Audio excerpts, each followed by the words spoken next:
जय Hind, myself Riya and today we start इस topic that is called calculation of M1, M2, M3 and M4 के बारे में हम लोग डील करेंगे। तो फर्स्ट एट ऑल हमारा हम लोग जो गिवन है वो देख लेते हैं। M1 का मतलब होता है मनी 1, M2 का मतलब मनी 2, M3 का मतलब मनी 3 और M4 का मतलब मनी 4। तो 1 बाय 1 करके हम लोग गिवन को फाइंड आउट कर लेते हैं कि क्या क्या दिया गया है। तो हमारा फर्स्ट हमारा दिया है करेंसी विद द पब्लिक, जो कि हमारे 84,000 है। Demand deposit with the bank 68,000, other deposit with the RBI 3,612, time deposit with the post office 22,500, time deposit with the bank 2,05,555, post office of a saving bank deposit आप देखो तो 5,528 दिया गया। अब हम लोग सॉल्यूशन पे चलते हैं। तो सॉल्यूशन हमारा क्या, कैलकुलेशन पे अगर बेसिस पे हम लोगों ने देखा तो कैलकुलेशन में हमारा क्या क्या दिया गया। तो M1 का जो वैल्यू होती है यानी फॉर्मूला होती है currency with the public plus demand deposit plus other deposit with the RBI। तो करेंसी विद द पब्लिक कितना होता है, तो करेंसी विद द पब्लिक 84,000 है ना, यानी करेंसी विद द पब्लिक अगर आप क्वेश्चंस में देखो तो फर्स्ट में ही दिया गया है 84,000।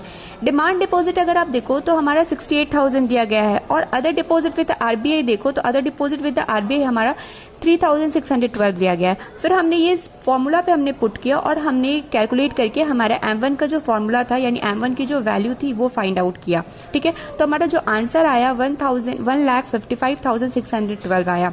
Now come to the second point. अगर आप देखो तो M2 को अब हम लोग कैलकुलेट करेंगे। तो M2 को कैलकुलेट करने के लिए हमारा M2 का फॉर्मूला क्या होता है, तो M2 के जो फॉर्मूला होता है वो हमारा आता है M1 plus saving deposit with the post office of a saving bank. तो M1 का क्या वैल्यू है, 1,55,612 हमारा वैल्यू था यानी हमारा आंसर आया था। और M2 का जो वैल्यू है यानी हमारा saving deposit with the post office of a saving bank. तो देखिए आप 6 नंबर में देखो आपका साफ लिखा हुआ है post office of a saving bank deposit, तो 5,528। तो हमने उसको पुट आउट किया और जो हमारा आंसर आया वो क्या हुआ, 1,61,140 आंसर आया।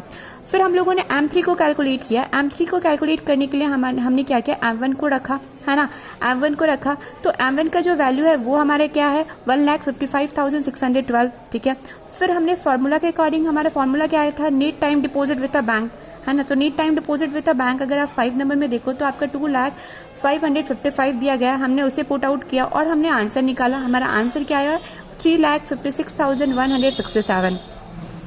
Now come to the fourth point, M4। M4 में हमने देखा कि हमारा M4 का फॉर्मूला क्या होता है, M3 plus total deposit with the post office है ना। तो M3 में हमारा क्या आता है, M3 का हमारा आंसर क्या आया था, तो M3 का आंसर आया था हमारा 3,56,167।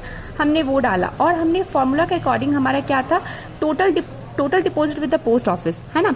तो हमने टोटल डिपॉजिट कल करे सो आज कर, आज करे सो अब, पल में परलय होएगी, वीडियो लाइक करेगा। Now come to the another point. अगर आप फैक्ट के बेसिस पे अगर आप देखो तो आपसे एग्जामिनर आपसे पूछ देंगे कि M4 का वैल्यू बताओ है ना। तो जब आप M4 निकालने जाओगे तो जाहिर सी बात है आपको M3 निकालना होगा, और जब आप M3 निकालोगे तो आपको M1 निकालना पड़ेगा। तो इनडायरेक्टली वे में हमारा M1, M2, M3 और M4 जो है वो आपस में लिंक है। ठीक है, तो हम ऐसा बोल सकते हैं कि ऐसा कौन से एग्जामिनर पूछ देंगे, ऐसा कौन सा फॉर्मूला है जो सारे फॉर्मूला में इंक्लूड है। तो हमारा मनी 1 जो है वो सारे के सारे फॉर्मूला में इंक्लूड है। ठीक है, तो M4 का वैल्यू अगर आपको निकाला जाएगा तो M3 plus total deposit with the post office. तो M3 का वैल्यू क्या है, तो M1 है। जब आप M3 निकालोगे तो जाहिर सी बात है M1 आपको पहले निकालना पड़ेगा। In that case we can say that कि M1 is included all the formula, यानी जितनी भी हमारे फॉर्मूला है उसमें सारे में हमारा M1 क्या है,